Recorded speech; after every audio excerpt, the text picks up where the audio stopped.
Hola, estimados maestros, ¿cómo están?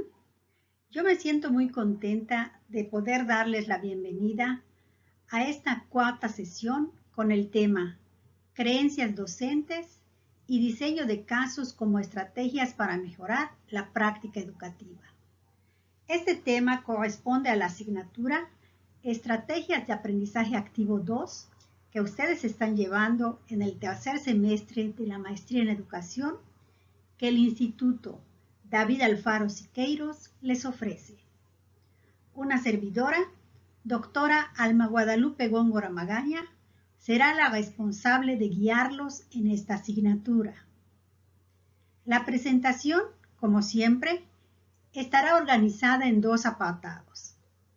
En el primer apartado se desarrollarán los principales conceptos del tema mencionado y en el segundo se programará la actividad correspondiente. Dicho todo esto, empezamos. En esta ocasión trabajaremos la unidad 2, fase 2, con dos temas, modificación de creencias y estudio de casos.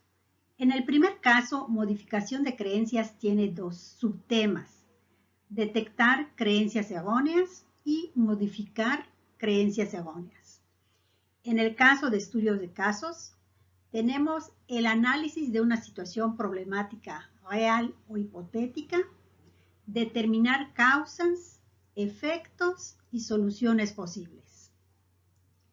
Por lo tanto, tomaremos como punto de partida que el docente debe de propiciar que el alumno sea capaz de construir su propio conocimiento, sea autosuficiente, sea disciplinado y sea responsable. Pero además debe dominar los contenidos de su materia y diseñar y poner en práctica estrategias interesantes para poder motivar a su alumno a participar. Asimismo, debe tomar los contenidos curriculares y adecuarlos al contexto de su alumno para que el aprendizaje que se construya sea significativo. ¿No creen? Al menos esas son mis creencias. El objetivo de la sesión es que ustedes, como maestrandos, analicen de forma crítica los principios constructivistas que guían la modificación de creencias y la estrategia de análisis de caso con la finalidad de propiciar procesos de intervención educativa dirigidas a enseñar a pensar y actuar sobre contenidos contextualizados. Creencias docentes. El concepto de creencia en la formación docente se entiende como una parte de la dimensión personal, afectiva y emocional, íntimamente ligada a la propia cultura que se manifiesta, tanto en el ambiente en el que estamos como en el que configuramos, influyendo a su vez en nosotros y en lo que hacemos. De esta reflexión que nos dice Oliver, se desprende que las creencias pedagógicas están relacionadas principalmente con el concepto que tenemos los docentes acerca de las diferentes formas o de los diferentes procesos que se relacionan con la enseñanza-aprendizaje en su totalidad. Es decir, cómo concebimos el proceso de enseñanza-aprendizaje influenciados por nuestras emociones, por nuestra cultura, por nuestra experiencia, por todo lo que somos.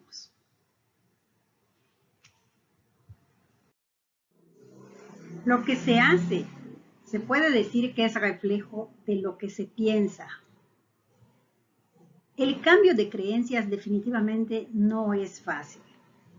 Podemos aceptar a lo mejor de manera fácil el cambio de materiales. También podemos aceptar el cambio de estrategias en estos niveles. Y por último, tenemos que estar muy convencidos con lo que se nos ofrece para poder cambiar nuestras creencias. Esta parte es lo que más trabajo nos cuesta a los docentes. Aceptar que eso que estamos haciendo puede no ser funcional o puede no estar funcionando de manera adecuada. Tenemos que aprender, en este caso, a ser muy objetivos. En relación al cambio de creencias, hay dos posturas principales. La primera dice que es necesario cambiar primero la creencia para después cambiar la conducta. En la segunda, nos dicen que primero es necesario cambiar la conducta para después cambiar la creencia. Es decir, hay que hacer que la persona actúe de manera distinta y con ello cambiará su creencia. ¿Ustedes cuál creen que les resulte más funcional? El estudio de casos se puede decir que es un método pedagógico activo que consiste en proporcionar al alumno una serie de situaciones problemáticas diversas de la vida real que guarden relación también con los contenidos curriculares. Se puede decir que el estudio de caso no es algo nuevo. El planteamiento de estudios de casos viene desde épocas remotas y siempre se ha visto como una oportunidad para fomentar el aprendizaje significativo, sobre todo cuando logramos que quienes participan en el análisis logren involucrarse tanto de manera individual como de manera grupal. De manera individual, con el análisis que hacen del caso, y de manera grupal, con las aportaciones que hacen en la discusión del caso siempre, pero en el grupo. Para trabajar un caso didáctico, tenemos que considerar 3 fases con sus respectivos elementos. La primera fase sería la preparación. Este tiene 2 elementos, que puede ser la selección del caso o las preguntas. Esto significa que no tengo precisamente que diseñar un caso. Es posible que en Internet pueda encontrar uno que se ajuste a lo que necesito, a la competencia, al aprendizaje esperado que voy a trabajar. O a lo mejor puedo hacer algunas adecuaciones para que quede exactamente como lo quiero y pueda cumplir con el aprendizaje o con la competencia seleccionada. En caso contrario, lo tendría que diseñar y para eso tendría que basarme en unas preguntas. En la segunda fase viene la operación o conducción. Esta cuenta con una parte preliminar, la expresión de opiniones, el contraste y la reflexión teórica. Y por último, la tercera fase es el seguimiento y evaluación. Esta cuenta con 2 elementos, la observación y la retroalimentación. La preparación. Esta es la primera fase para la metodología del caso. Lo que vamos a hacer es seleccionar el caso o bien diseñarlo. Para esto tomamos como punto de partida 2 elementos. ¿Qué competencia se va a trabajar? ¿O qué aprendizaje esperado? ¿O qué propósito? ¿Y para quién servirá el caso? En relación a esto, debemos de tomar en cuenta el nivel de madurez de nuestros alumnos y que se ajuste a los temas que estamos trabajando. Otros 2 aspectos que se consideran en la preparación son la introducción y el desarrollo. En la introducción debemos considerar primero qué personajes van a participar, cuál es el contexto donde se van a llevar a cabo los hechos y cuáles son los acontecimientos que dan origen a la trama. En el desarrollo vamos a considerar las principales acciones que desarrollan el personaje, la problemática y los elementos que puedan hacer muy claro el caso. Vamos a tratar de que sea emotivo, vamos a tratar de que le llame la atención al alumno para que se pueda involucrar en la discusión. Por ejemplo, les voy a contar el caso de Agustín. Agustín es un niño que en una ocasión quería ir a jugar con sus vecinos, pero tenía miedo porque, y ahí le agregamos lo que sigue del caso. También, para que nos resulte más fácil, podemos hacer una especie de guión en la preparación, un guión que responda a estas preguntas. ¿Qué es lo que sucede? ¿Cuál es el problema? ¿Quiénes son los involucrados? ¿A qué situaciones deriva este problema? ¿Cuáles son las posibilidades o intereses que están en juego? ¿Cuáles podrán ser las soluciones? ¿Tiene una solución? ¿Tiene varias soluciones? Estas podrían ser algunas preguntas que nos podemos plantear para iniciar la preparación de nuestro caso. La formulación de preguntas es el segundo elemento de la fase de preparación. Estas son muy importantes porque nos pueden servir para guiar la discusión. Tenemos que tener siempre a la mano y tenemos que tener propuestas de respuestas para esas preguntas. El tipo de preguntas que podemos hacer pueden ser de estudio, pueden ser de discusión, pueden ser preguntas facilitadoras o pueden ser de resultado. Las preguntas de estudio sirven para clarificar la información, es decir, para determinar lo que pasa tanto en el contexto como en el caso de los autores o de los actores. Y las preguntas de discusión son generadoras de análisis. Algunos autores nos dicen que debemos de plantear de 3 a 6 preguntas de ese tipo. Las facilitadoras son aquellas que sirven para promover la interacción entre los alumnos. Y por último, las de resultado revelan las posturas tanto de los actores como de los alumnos. La segunda fase es de operación o conducción. Yo lo llamo de puesta en práctica. En la parte preliminar, en el elemento preliminar, se puede decir que tiene como objetivo que los alumnos lean y estudien el caso, para que después tomen conciencia de la situación que en él se describe. Debemos de procurar que nuestros alumnos lean de manera individual el caso. Después podemos hacer reuniones o discusiones en equipos pequeños. De 3 a 5 estaría bien. En esa situación de pandemia, como no se pueden reunir, lo pueden hacer de manera virtual. Siempre es provechoso que discutan entre ellos, que lean y que comprendan primero el caso, que esta es la fase preliminar. El segundo elemento de operación o conducción es la expresión de opiniones. Aquí se recomienda que después de haber leído tanto en forma individual como en pequeños equipos, en esta fase se les solicita a los alumnos un trabajo que puede ser individual o puede ser en equipo. El propósito es que favorezca la reflexión y la elaboración personal de los elementos descriptivos del caso. Es decir, ya que lo leyeron, que escriban, que tomen nota de los puntos que consideran más importantes para que tengan elementos para discutir. El tercer elemento de la operación o conducción es el contraste.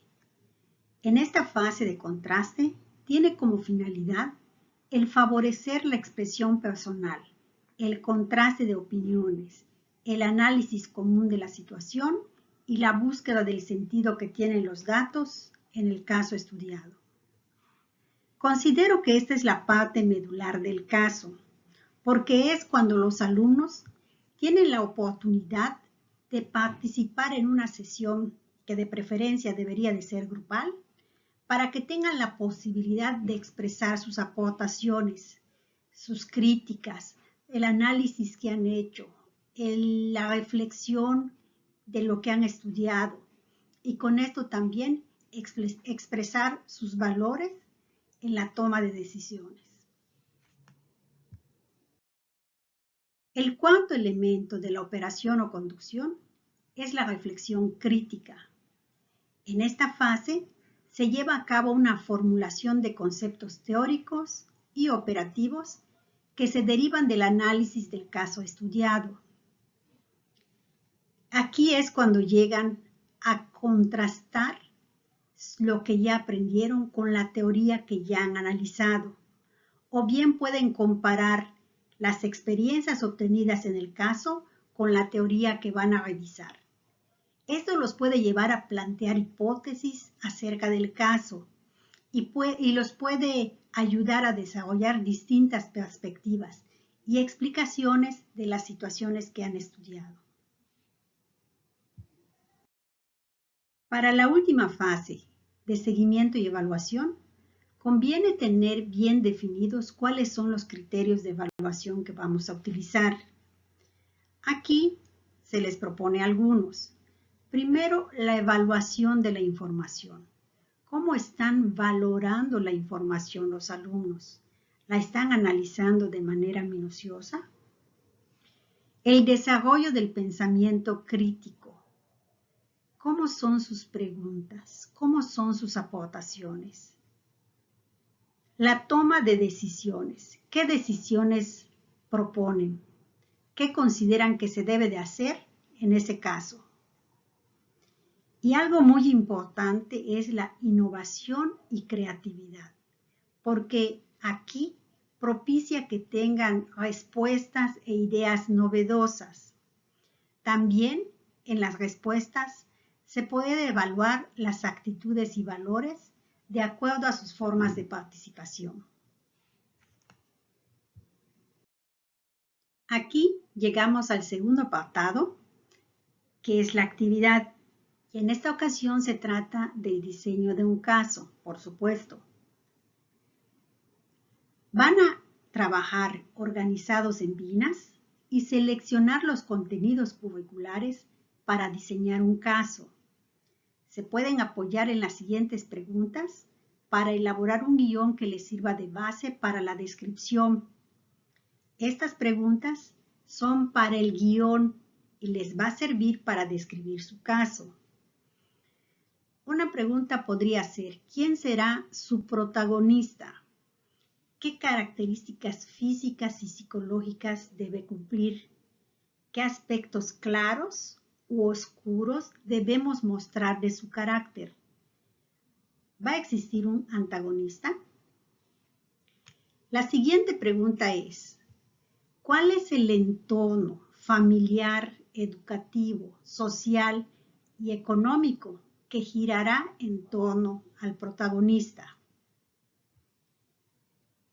El siguiente es, ¿cuál es el problema que se sitúa en el centro del caso?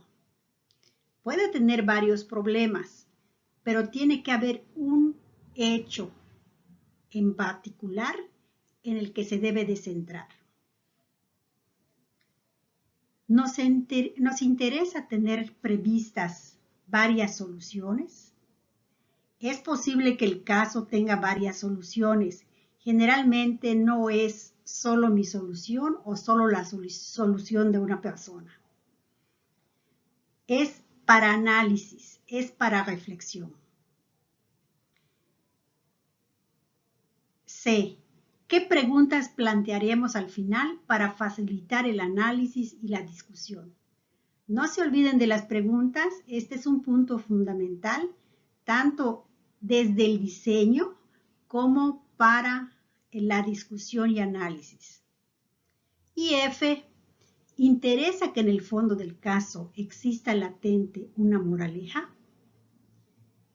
Traten de hacer su caso lo más atractivo posible. Recuerden que para poder motivar la participación de los alumnos, también deben de tomar algunas cuestiones emocionales y tiene que ser de acuerdo al nivel de complejidad que corresponde a sus alumnos.